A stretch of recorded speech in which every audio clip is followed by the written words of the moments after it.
कहानी की शुरुआत होती है एक सुनसान मार्केट से, जहां हम एक फैमिली को देखते हैं जो बिल्कुल चुपचाप खामोशी से जरूरत का सामान इकट्ठा कर रही होती है। ये लोग इतने ज्यादा डरे हुए थे कि एक दूसरे से बात तक नहीं कर पा रहे थे, बस इशारों से एक दूसरे को समझा रहे थे। आखिर कुछ तो था जो उन्हें बिल्कुल खामोश रहने पर मजबूर कर रहा था। इस फैमिली का लीडर है ली और उसकी वाइफ का नाम एवलिन है। यहाँ उनकी बड़ी बेटी रीगन जो बचपन से सुन नहीं सकती थी, और उनके दो बेटे मार्कस और बो होता है। बो उम्र में छोटा होता है, इसीलिए वो ज्यादा चीजें नहीं समझ पाता। वो ऊपर अलमारी में एक टॉय रॉकेट देख लेता है। जैसे ही वो रॉकेट को उठाने वाला होता है तो वो रॉकेट उसके हाथ से छूटकर नीचे गिरता है। ये देखकर सबके गले में सांसें अटक जाती हैं, लेकिन ऐन वक्त पर रीगन जल्दी से उस टॉय रॉकेट को कैच कर लेती है और सबकी जान बचा लेती है। ली सबको इशारों में समझाता है कि शाम होने वाली है, हमें जल्द से जल्द घर लौटना होगा, नहीं तो हम खतरे में पड़ सकते हैं। तभी इनका 4 साल का बेटा वही टॉय रॉकेट फिर से उठा लाया। उसे देखकर सभी दहशत में आ गए, क्योंकि ये रॉकेट बैटरी से चलने वाला था, जिसे ऑन करते ही शोर मच सकता था। ली अपने बेटे के हाथ से वो रॉकेट लेके उसकी बैटरी निकालकर टेबल पर रख देता है। इसके बाद वो सभी घर के लिए निकलने लगे, लेकिन बो उस रॉकेट को साथ ले जाने की बार बार जिद कर रहा था। इसलिए रीगन चुपके से इस बिना बैटरी वाले रॉकेट को उसके हाथ में थमा देती है और वो भी स्टोर से बाहर आ गई। पर तभी उस बच्चे ने रॉकेट की बैटरियां भी उठा ली। इसके बाद ये चारों लाइन से घर की तरफ निकल पड़े। तब हम देखते हैं कि रोशनियों से चमकने वाला ये शहर कभी गाड़ियों के शोर और इंसानों की भीड़ से भरा रहता, मगर आज ये शहर पूरी तरह से वीरान और सन्नाटे में डूबा हुआ है। यहाँ इंसान तो दूर बल्कि परिंदों की भी आवाज नहीं सुनाई देती। हर तरफ एक खौफनाक सी खामोशी छाई हुई है। पूरी दुनिया में अब कमतर ही लोग जिंदा बचे हैं, जिनमें ये 5 लोग भी शामिल हैं। यहाँ हम देखते हैं कि उन्होंने लाइन से अपने घर तक रेत बिछाया हुआ है और ये लोग इस पर नंगे पांव चल रहे थे ताकि कदमों की भी आहट न हो। वहीं मासूम बो रीगन के पीछे था। वो रॉकेट को लेकर बहुत खुश था। तभी बो ने रॉकेट में बैटरी लगाकर उसे ऑन कर दिया, जिससे उस रॉकेट में म्यूजिक बजने लगा। रीगन सुन नहीं सकती थी, इसलिए आवाज पर उसका ध्यान ही नहीं गया, लेकिन जब ली और एवलिन ने उसे सुना तो वो दोनों बहुत ज्यादा घबरा गए। तभी अचानक घने जंगलों के बीच से निकलकर गोली की रफ्तार से भागता एक खौफनाक मॉन्स्टर बो की तरफ बढ़ने लगा। ली जल्दी से खिलौने को बंद करने के लिए बो की तरफ तेजी से दौड़ता है, लेकिन तब तक बहुत देर हो चुकी थी। वो मॉन्स्टर बो को अपने साथ ले गया। उसके बाद हमें 1 साल के बाद का सीन दिखाया जाता है। ली और उसकी फैमिली ने इस हालात में जीना सीख लिया था। ली ने अपने घर में एक रिसर्च रूम बना लिया था, जहां उसने उस मॉन्स्टर के बारे में पूरी जानकारी हासिल कर ली थी। यहाँ हमें पता चलता है कि वो खौफनाक मॉन्स्टर जो बिल्कुल धीमी सी आवाज को भी कई किलोमीटर दूर से डिटेक्ट कर लेता है। अच्छी बात ये थी कि वो मॉन्स्टर पूरी तरह से अंधे थे, लेकिन उनकी सुनने की ताकत इतनी तेज थी कि वे हवा में जरा सी वाइब्रेशन और धीमी से धीमी आवाज को भी महसूस कर सकते थे। अगर कोई इंसान जोर से सांस भी ले तो उसे भी महसूस करके ये मॉन्स्टर बिजली की रफ्तार से उसकी ओर दौड़ पड़ते थे और उस इंसान को कुछ ही सेकंड में खत्म कर देते थे। साथ ही साथ इन मॉन्स्टर्स की चमड़ी लोहे से भी ज्यादा मजबूत थी, जो उन्हें बंदूक की गोली और किसी भी हथियार से प्रोटेक्ट करती थी। दरअसल आज से 1 साल पहले ये मॉन्स्टर स्पेस से आए एक मेट्रॉइड के जरिए इस धरती पर आए। ये मॉन्स्टर्स इतने ज्यादा तेज रफ्तार थे कि कुछ ही वक्त में ये पूरी धरती में फैल गए और इस दुनिया से लगभग सभी इंसानों का नामो निशान मिटा दिया। इन मॉन्स्टर्स से बचने का सिर्फ एक ही तरीका था, और वो था बिल्कुल शांत रहना, जो कि ली और उसकी फैमिली ये राज जान चुके थे। इसलिए उन्होंने खुद की पूरी तरह से सेफ्टी कर ली थी। ली ने अपने घर के चारों तरफ सीसीटीवी कैमरास लगा दिए थे ताकि मॉन्स्टर के आने की खबर उनको लग सके। साथ ही उसने सीढ़ियों और रास्ते में कदम रखने वाली जगह पर एक खास तरह के निशान लगाए थे ताकि उन क्रीचर्स को उनकी पैरों की आहट भी न आ सके। और ली ने अपने घर में एक अंडरग्राउंड बंकर भी बनाया था, जहाँ ये इन मॉन्स्टर्स पर रिसर्च करता था। उसने ये भी पता लगा लिया था कि इस इलाके में कुल 3 मॉन्स्टर मौजूद हैं। अब ली उन मॉन्स्टर की कमजोरी के बारे में जानने की कोशिश कर रहा था। साथ ही साथ ली रेडियो के जरिए पूरी दुनिया में हेल्प का सिग्नल भेज रहा था, लेकिन अब तक उसका किसी से भी कांटेक्ट नहीं हो पाया था। यहाँ हमें पता चलता है कि एवलिन प्रेग्नेंट है और जल्द ही वो एक बच्चे को जन्म देने वाली है। अब क्योंकि ये बच्चा पैदा होने पर रोने लगेगा, इसलिए उन्होंने अपने आने वाले बच्चे के लिए एक साउंड प्रूफ बॉक्स बना लिया है, ताकि जब भी अगर बच्चा रोए तो उसके मुंह पर ऑक्सीजन मास्क रखकर उसे उस बॉक्स में छुपा दे, जिससे उस मॉन्स्टर को बच्चे की रोने की आवाज नहीं आएगी। इस मुश्किल हालात में मॉन्स्टर से बचने के लिए रेडी रहना बहुत जरूरी था, लेकिन ली की बड़ी बेटी रीगन सुन नहीं सकती थी और ये कमी उसके लिए एक बड़ी मुसीबत बन सकती थी। इसलिए ली इसकी इस कमी को दूर करने की कोशिश में था। ली अपनी बेटी रीगन के लिए एक कॉक्लियर हीरिंग एम्पलीफायर बनाता है और ली वो एम्पलीफायर रीगन को दे देता है, लेकिन रीगन इस एम्पलीफायर को लेकर खुश नहीं थी, क्योंकि उसे लगता था कि हमेशा की तरह ये एम्पलीफायर भी काम नहीं करेगा, क्योंकि ली अपनी बेटी रेगन के लिए पहले भी कई एम्पलीफायर बना चुका था। इसलिए रेगन पहले तो इस एम्पलीफायर को गिरा देती है, लेकिन जब वह उस एम्पलीफायर को टेस्ट करती है तो ये एम्पलीफायर काम कर रहा होता है। बाहरी दुनिया की आवाज सुनते ही वो खुशी के मारे रोने लगती है और साथ में रेगन को अपने छोटे भाई की याद भी आती है। रेगन आज भी खुद को अपने भाई की मौत का जिम्मेदार ठहराती है। इससे लगता है कि अगर उस दिन वो अपने भाई को टॉय रॉकेट नहीं देती तो आज उसका भाई जिंदा होता। रेगन अपने पिता के काम में हाथ बटाकर खुद को साबित करना चाहती थी, इसलिए रेगन अपने पिता के अंडरग्राउंड बंकर की तरफ जाने लगती है,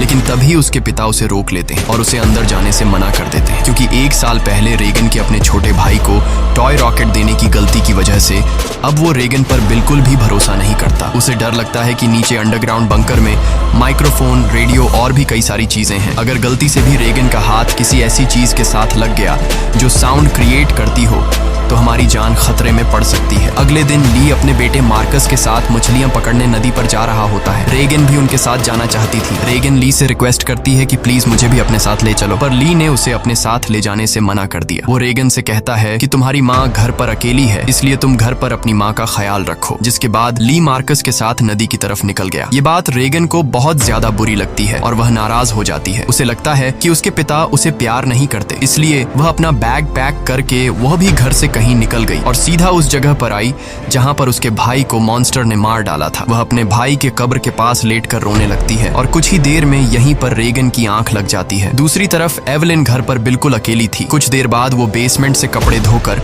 उन्हें बोरी में भरकर बाहर ले जा रही थी। तभी सीढ़ी पर लगा एक कील उस बोरी में फंसकर सीधा हो गया। वह नुकीला कील ठीक उनके पैर रखने की निशान पर था, पर एवलिन उसे देख नहीं पाई। उधर ली और मार्कस मछली पकड़ने में लगे थे। कुछ देर बाद ली अपने बेटे मार्कस को एक झरने के पास ले आता है और ली अपने बेटे से कहता है कि यहाँ तुम बात कर सकते हो, क्योंकि पानी के झरने की वजह से तुम्हारी आवाज उसमें हाइड हो जाएगी और तुम्हारी आवाज उस मॉन्स्टर तक नहीं पहुँच पाएगी। अब तुम खुलकर बात कर सकते हो। वो दोनों झरने के पास बैठकर बातें करने लगते हैं। मार्कस पूछता है क्या वो बो की मौत का जिम्मेदार रेगन को मानते हैं, जिस पर ली जवाब देता है कि जो कुछ भी बो के साथ हुआ उसमें किसी की भी गलती नहीं थी। लेकिन मार्कस ली को बताता है कि रेगन आज भी बो की मौत का जिम्मेदार खुद को ठहराती है, इसलिए तुम्हें रेगन को ये बात बतानी चाहिए कि उस दिन तुम्हारी कोई गलती नहीं थी। इसी दौरान एवलिन ने अपने मर चुके बेटे की तस्वीर लिए उसकी याद में आंसू बहा रही थी। तभी अचानक उसे लेबर पेन शुरू हो गया, यानी कि उसकी डिलीवरी का टाइम आ चुका था। वो फोटो फ्रेम हाथ में लिए हुए जल्दी से बेसमेंट की तरफ जाने लगी, पर तभी सीढ़ियों से नीचे उतरने की जल्दी में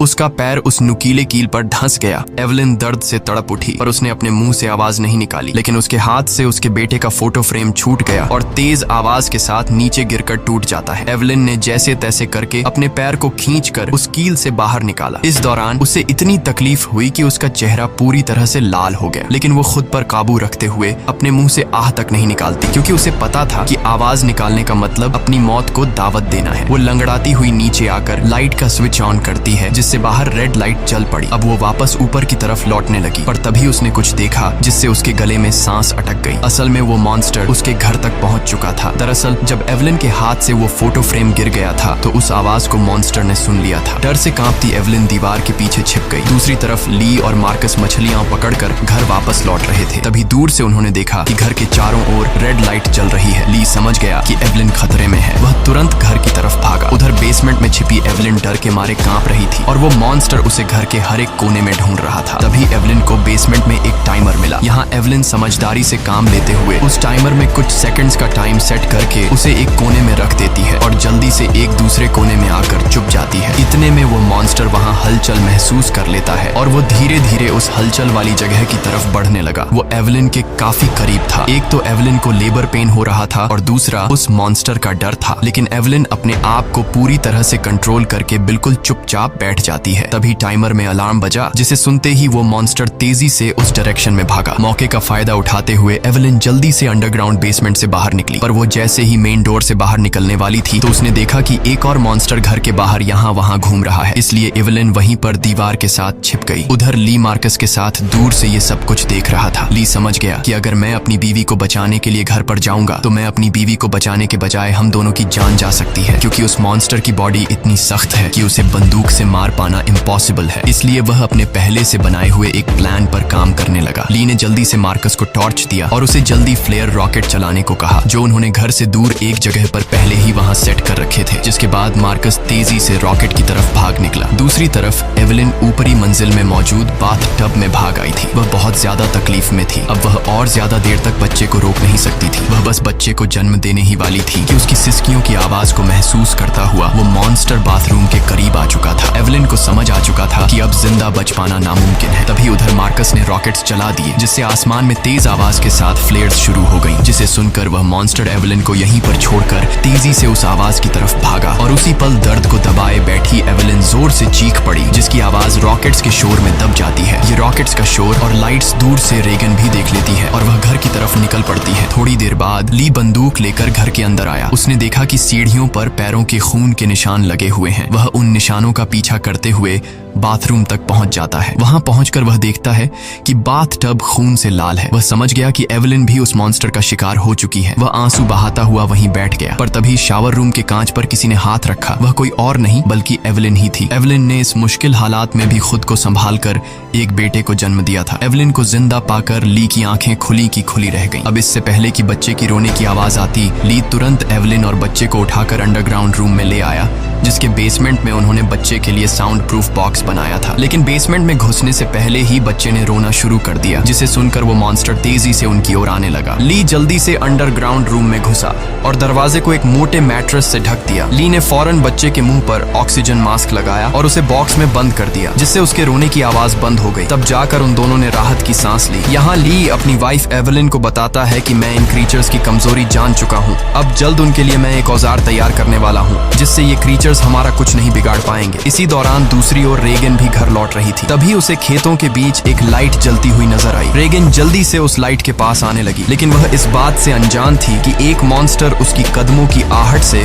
उसके पीछे चलता आ रहा था। जैसे ही वह मॉन्स्टर रेगन को मारने के लिए उसके काफी करीब आया, तभी अचानक रेगन की कान की मशीन से एक नुकीली और तेज फ्रीक्वेंसी निकलने लगी। इस नुकीली आवाज से वो मॉन्स्टर तड़पने लग जाता है, जैसे ये आवाज उस मॉन्स्टर के कान के अंदर सुई की तरह चुभ रही हो। इस आवाज को ये मॉन्स्टर ज्यादा देर तक बर्दाश्त नहीं कर पाता और जल्दी वहां से भाग गया। वहीं यह आवाज रेगन के कानों को भी चुभ रही थी। पर जैसे ही वह मॉन्स्टर वहां से भागा, रेगन के कान में तकलीफ बंद हो गई। लेकिन रेगन को समझ नहीं आया कि आखिर उसके कान की मशीन ने ऐसा क्यों किया। वह इस पर ज्यादा ध्यान न देते हुए लाइट के पास पहुंच जाती है। तभी उसने पाया कि वो रोशनी एक टॉर्च की थी। जैसे ही रेगन उस टॉर्च को उठाने गई, तभी अचानक किसी ने उसका हाथ पकड़ लिया। वो कोई और नहीं बल्कि मार्कस था, जो डर से कांपता हुआ यहाँ छिपा हुआ था। अपनी बहन को देख मार्कस की घबराहट दूर हो गई। वह रेगन से कहता है कि मैं झाड़ियों से तुम्हें छुपकर देख रहा था। तुम्हारे पीछे वो मॉन्स्टर भी आ रहा था, लेकिन पता नहीं वह मॉन्स्टर तुम्हारे करीब आते ही अचानक भाग गया। ये सुनकर रेगन बहुत ज्यादा डर जाती है, क्योंकि उसे ये भी पता नहीं था कि उसके पीछे मॉन्स्टर आ रहा है। वहीं दूसरी तरफ एवेलिन को अपने बच्चों की चिंता हो रही थी। वो ली से कहती है, मुझे डर लग रहा है कि कहीं उस मॉन्स्टर ने मेरे बच्चों को खा नहीं लिया हो। तुम जल्दी से मेरे बच्चों को ढूंढ लाओ। इसीलिए ली अंडरग्राउंड रूम में अपनी वाइफ और बच्चे को सुलाकर वहाँ से बाहर निकलता है। पहले वह यहाँ वहाँ खतरा ढूंढने लगता है, मगर अब वह मॉन्स्टर भी वहाँ से जा चुका था। पर उसने पूरा घर तहस नहस कर दिया था, जिससे वहाँ मौजूद पानी का एक पाइप भी टूट गया था और पानी सीधा नीचे अंडरग्राउंड रूम में जा रहा था। लेकिन ली का इस पर ध्यान नहीं गया और वह बच्चों को ढूंढने खेतों की ओर निकल पड़ा। इस दौरान उधर मार्कस और रेगन अनाज रखने वाली टंकी के ऊपर छिपे हुए थे और आग लगा लेते हैं, ताकि इस आग को देखकर उनके पिता यहाँ आ जाए। ली भी अपने बच्चों को यहाँ वहाँ ढूंढने लगता है। कुछ देर बाद पानी के शोर से एवेलिन की आंख खुल जाती है। उसने देखा कि पूरा बेसमेंट पानी से भर चुका था। पानी ऊपर से झरने की तरह बहकर नीचे आ रहा था। इतने में एवेलिन की नजर अपने बच्चे की बॉक्स पर पड़ी। वह बॉक्स खुला हुआ था, पर वहाँ से बच्चे की जरा सी भी आवाज नहीं आ रही थी। एवेलिन जैसे ही बॉक्स के पास जाने लगी, तभी उसे बॉक्स के पास ही सामने से एक मॉन्स्टर नजर आया। उसे देखकर एवेलिन बहुत ज्यादा घबरा गई। एवेलिन को लगा कि शायद मॉन्स्टर ने उसके बच्चे को खा लिया है, क्योंकि एवेलिन को वह बॉक्स तो नजर आ रहा था, लेकिन वह बॉक्स उससे काफी दूर था। इसलिए वह बॉक्स के अंदर देख नहीं सकती थी कि बच्चा अभी भी जिंदा है या फिर मॉन्स्टर ने उसे खा लिया। इसलिए वह धीरे धीरे बॉक्स की तरफ बढ़ने लगी। तभी वो मॉन्स्टर भी पानी में उतर जाता है। लेकिन एवेलिन जब बॉक्स के करीब पहुंची तो उसने देखा देखा कि उसका बच्चा सही सलामत है। खुशकिस्मती से बच्चे ने आवाज नहीं किया था, जिस वजह से उसकी जान बच गई थी। वह अपने बच्चे को लेकर एक कोने में आकर चुपचाप खड़ी हो गई, पर वो मॉन्स्टर मौत बनकर एवलिन के पास ही मंडरा रहा था। अगर बच्चे के मुंह से जरा सी भी रोने की आवाज निकलती तो उनकी मौत पक्की थी। दूसरी ओर रेगन और मार्कस अपने पिता का इंतजार करते करते थक चुके थे। रेगन को लगता है कि उनके पिता उन्हें बचाने के लिए नहीं आएंगे। अब वह अकेले ही घर जाना चाहती थी, लेकिन मार्कस को अपने पिता पर पूरा यकीन था। अपनी बहन को जाता देखकर मार्कस उसे रोकने की कोशिश करता है, लेकिन जैसे ही वह अपनी बहन को रोकने के लिए आगे बढ़ता है तो अनाज की टंकी का दरवाजा खुलकर वह उसके अंदर गिर जाता है। गिरते वक्त मार्कस के मुंह से तेज आवाज निकल जाती है, जिसे सुनते ही वह मॉन्स्टर जो एवलिन को घर में ढूंढ रहा था वह फौरन उस आवाज के पीछे भाग पड़ा, जिससे एवलिन तो बच गई, लेकिन अब मार्कस की जान खतरे में पड़ गई थी। अनाज से भरी वो टंकी दलदल की तरह थी, जिसके अंदर फंसा मार्कस बाहर आने के लिए जितना जोर लगा रहा था उतना ही वह उसके अंदर धंसता जा रहा था। यहाँ रीगन टंकी का दरवाजा तोड़कर उसे नीचे अनाज में फेंक देती है और खुद भी नीचे टंकी में कूद जाती है। मार्कस जैसे ही अनाज में डूबने वाला था, रीगन उसे पकड़कर बाहर निकाल लेती है और ये दोनों दरवाजे के ऊपर बैठ जाते हैं, जिससे उनकी जान बच जाती है। लेकिन इन दोनों की हलचल को मॉन्स्टर ने सुन लिया था, इसलिए वो मॉन्स्टर खेत के रास्ते से तेजी से होते हुए टंकी की तरफ बढ़ता है। ली मॉन्स्टर को तेजी से टंकी की तरफ जाता हुआ देखकर समझ जाता है कि उसके दोनों बच्चे अनाज की टंकी के पास हैं। रीगन ने मार्कस की जान तो बचा ली थी, लेकिन उसका कोई फायदा नहीं होने वाला था, क्योंकि इतने शोर शराबे के बाद मौत का साया तेजी से उनकी तरफ बढ़ रहा था। अगले ही पल वो मॉन्स्टर भी टंकी के अंदर कूद पड़ा। वो उन दोनों को मारने के लिए जैसे ही आगे बढ़ा, तभी रीगन की कान की मशीन से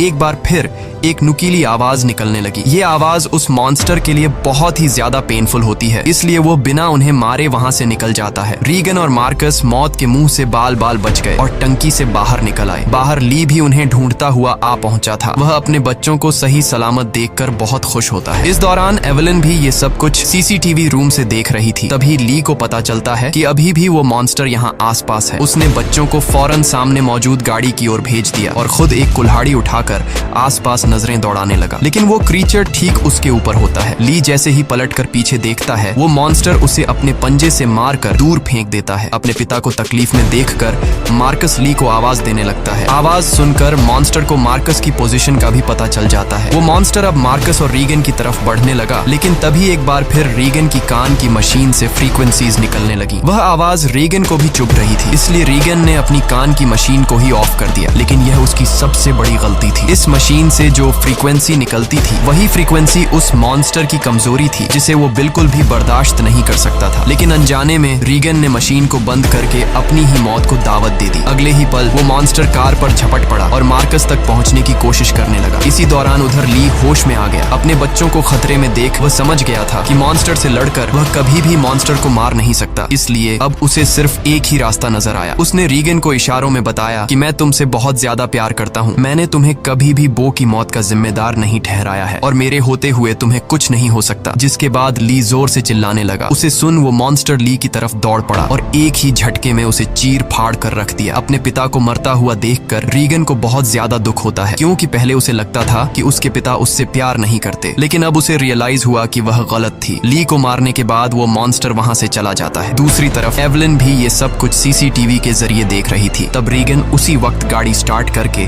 अपने भाई के साथ घर आ पहुंचती है। एवलिन ने अपने बच्चों को सही सलामत देखते ही सीने से लगा लिया। तभी एवलिन ने देखा कि वो मॉन्स्टर एक बार फिर से उनकी तरफ आ रहा है। इसके बाद ये लोग जल्दी से घर के अंदर चले जाते हैं, जहां मार्कस और रीगन अपने छोटे भाई को देखते हैं। रीगन देखती है कि उसके फादर उसके कोक्लियर इम्प्लांट के लिए कितनी मेहनत कर रहे थे। अब वो अपने फादर को बहुत ज्यादा मिस करने लगती है। कुछ देर बाद वह मॉन्स्टर उनके घर घुस आया। एवलिन यहाँ बंदूक तान कर उसके सामने खड़ी हो गई। एवलिन के पास बंदूक तो थी, पर वह जानती थी कि उसकी गोली उस मॉन्स्टर की मोटी खाल का कुछ नहीं बिगाड़ सकती, इसलिए अब उन्हें अपनी मौत अपनी आंखों के सामने नजर आ रही थी। लेकिन जैसे ही ये मॉन्स्टर उन लोगों को मारने के लिए आगे बढ़ा, तभी अचानक रीगन के कान में तकलीफ होने लगी। लेकिन दूसरी तरफ उसने देखा कि वो मॉन्स्टर भी अचानक तड़पने लगा। यानी जैसे ही रीगन के कानों में तकलीफ शुरू हुई, तभी दूसरी तरफ वो मॉन्स्टर भी उससे कई गुना ज्यादा तकलीफ महसूस करने लगा। रीगन समझ जाती है कि उसके कान में लगी मशीन जो उसके पिता ने बनाई थी, उसका इस मॉन्स्टर के साथ कोई कनेक्शन है। तभी रीगन का ध्यान अपने पिता के रिसर्च पर गया, जिससे रीगन को पता चला कि उसके कान के मशीन से निकलने वाली हाई पिच फ्रीक्वेंसी उस मॉन्स्टर की कमजोरी है। रीगन को समझ आ गया था कि जब भी ये मॉन्स्टर मेरे करीब आता तो मेरे कान में तकलीफ होने लगती और ये मॉन्स्टर वहां से भाग जाता। इससे पहले कि ये मॉन्स्टर उन्हें मार देता, रीगन जल्दी से अपने कान में लगे कॉक्लियर इम्प्लांट का पावर और ज्यादा बढ़ा देती है, जिससे निकली हाई फ्रीक्वेंसी साउंड से वो मॉन्स्टर अचानक तड़पने लगा। ऐसा लग रहा था कि जैसे वो हाई फ्रीक्वेंसी साउंड उस मॉन्स्टर के पूरे शरीर में सुइयां चुभा रही हो। यहाँ रेगन की माँ भी समझ जाती है कि ये सारा कमाल कोक्लियर इम्प्लांट का है, लेकिन पावर बढ़ाने से रेगन के कानों में भी और ज्यादा तकलीफ होने लगी। इसीलिए रेगन समझदारी से काम लेते हुए वहाँ रखे एक माइक्रोफोन के साथ उस कान की मशीन को लगा देती है, जिससे वो फ्रीक्वेंसी साउंड वेव और ज्यादा तेज हो गई। अब तो उस मॉन्स्टर का दर्द से बुरा हाल हो गया और उसकी खोपड़ी का आर्मर अपने आप ही खुलने लगा। आर्मर खुलते ही जैसे ही उसका मुंह नजर आया, तभी एवेलिन ने शॉटगन से सीधे उसके मुंह पर ही फायर कर दिया, जिससे उसकी खोपड़ी एकदम गुब्बारे की तरह फट गई और आखिरकार वो मॉन्स्टर मारा गया। हालांकि खतरा अभी टला नहीं था। गोली की आवाज सुनकर उस इलाके में मौजूद बाकी के 2 और मॉन्स्टर भी उनकी ओर आने लगे, लेकिन अब एवेलिन और रेगन को उन मॉन्स्टर्स की कमजोरी मालूम चल चुकी थी। इसलिए रेगन ने माइक का वॉल्यूम फुल कर दिया और एवेलिन उन मॉन्स्टर्स को मारने के लिए तैयार हो गई। इसी के साथ ये कहानी खत्म हो जाती है। अगर आपको वीडियो अच्छी लगी हो तो हमारे चैनल को सब्सक्राइब और वीडियो को लाइक जरूर कीजिएगा। और अगर आपको इस मूवी का सेकंड पार्ट चाहिए तो नीचे कमेंट में पार्ट 2 लिखें।